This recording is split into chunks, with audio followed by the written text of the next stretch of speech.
اکثر اوقات ہمارے بچے اسکول میں یا کہیں پر بھی کسی تنقید کا سامنا کرتے ہیں کہ ان کا مذاق اڑاتا ہے یا ان کو کوئی برا بھلا کہتا ہے یا ان کی کسی لک کی وجہ سے یا جس طرح وہ بولتے ہیں یا اگر خدا نخواستہ وہ کسی معذوری میں مبتلا ہے تو اس کی وجہ سے لوگ بعض دفعہ دوسرے بچے یا کوئی مذاق اڑاتے ہیں. بے شک ان کا وہ بچوں کا مذاق اڑانے کا مقصد نہیں ہوتا، لیکن ہمارے بچے جو بعض دفعہ کچھ جو خاص طور پہ جو بہت حساس ہوتے ہیں وہ ان مشکلات سے گزر رہے ہوتے ہیں، اور بعض دفعہ یہ منفی خیالات ہمارے دماغ پر اتنے زیادہ حاوی ہو جاتے ہیں کہ ہم ان کی وجہ سے مایوسی کا شکار ہو جاتے ہیں. اور والدین کو میں نے دیکھا ہے کہ ان کو اس وقت میں اپنے بچوں کو سمجھانا اور ان کی حوصلہ افزائی کرنا بہت مشکل ہو جاتی ہے. تو اس سلسلے میں حضرت ایوب علیہ السلام کی کہانی ہمیں ایک بہت اچھے طریقے سے یہ بتاتی ہے کہ کس طرح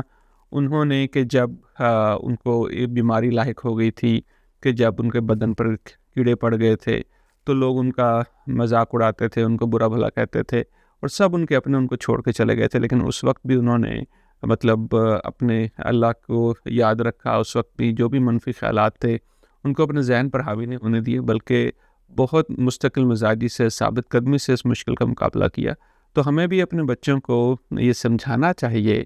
کہ دیکھیں کوئی بھی مشکلات ہوتی ہیں یہ اللہ کی طرف سے ہوتی ہیں، اس مشکل میں بھی کافی چیزیں ایسی اگر ہم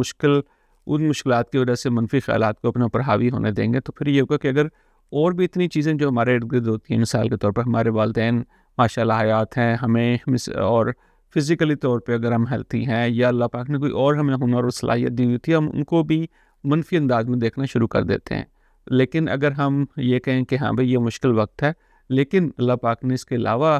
بہت ساری ایسی چیزیں جس کے اوپر میں شکر گزار ہوں، تو اس شکر گزاری اور مثبت سوچ کی وجہ سے یہ مشکل وقت کا اور مشکل حالات کا لوگوں کی تنقید کا سامنا کرنا آسان ہو جاتا ہے. اپنا خیال رکھیں. اللہ حافظ.